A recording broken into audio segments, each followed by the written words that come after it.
Walker, and today I will be giving a speech about the evolution of Apple products. How many of you own an Apple product? Whether it be an iPhone, an iPad, or a MacBook, there are more than 113 million iPhone users in the United States. Apple runs the technology community today. No matter the product, Apple is in the game. As the world becomes more consumed with technology, Apple has blossomed into the company that it is today. Not only have I researched using the CPCC library databases, but I have read several online sources about the extraordinary works of Apple. And as someone who uses mainly Apple products, I can say I'm very proud of their accomplishments. Today I will talk about the origin of Apple, the brains behind the products, and how Apple has become successful. First, let's talk about how Apple first began.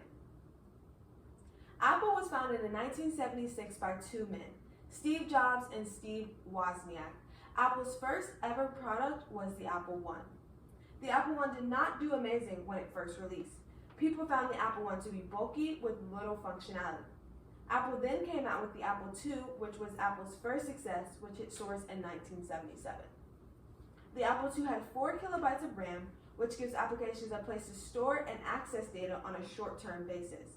Stores the information your computer is actively using so that the data can be accessed quickly, and lets you run programs and save data using cassette tapes. Now that we know a little background and history, let's get into the brains behind the products. The founders of Apple Incorporated were Steve Jobs and Steve Wozniak. Both Steves came from a humble background and grew up loving technology. Both men dropped out of college and started working on the company out of Jobs' garage.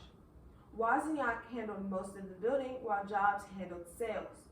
According to the Library of Congress, Wozniak left Apple in 1983 due to his diminishing interest in the day-to-day running of Apple computers.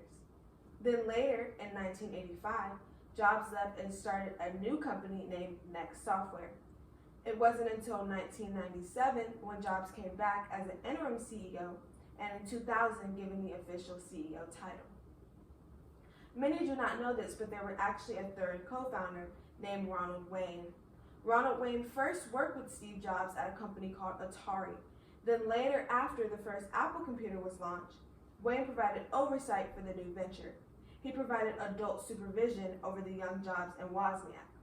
According to CNBC, Jobs had taken out a $15,000 loan so that he could buy supplies to fulfill Apple's first contract, a Bay Area computer store, the Byte Shop.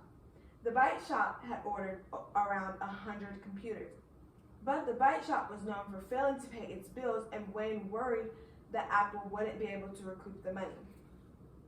With Wayne being the only one out of the trio who had assets, he was afraid that the financial burden would fall on him if something went wrong with the deal.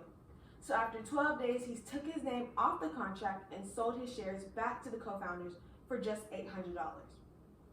Now that we have discussed the origin of Apple and the brains behind the operations, let us go over how Apple has become the successful company it is today. Ultimately, the reason for Apple's successes is the quality of their products. Apple has created a line of products from iPhone, iPad, iMac, and MacBook Air that are not only beautiful, but are of amazing quality.